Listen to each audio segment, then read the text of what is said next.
Hi, this video is for demonstrating how Excel spreadsheets update Monday board.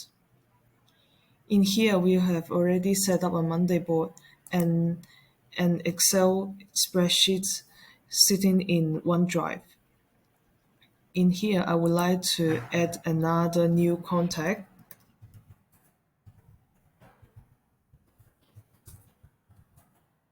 and also update an existing contact. Based on the integration setting, the integration will run every 1 minute. After 1 minute, the Monday boards will get updated automatically. So now we can see the contact list just get updated.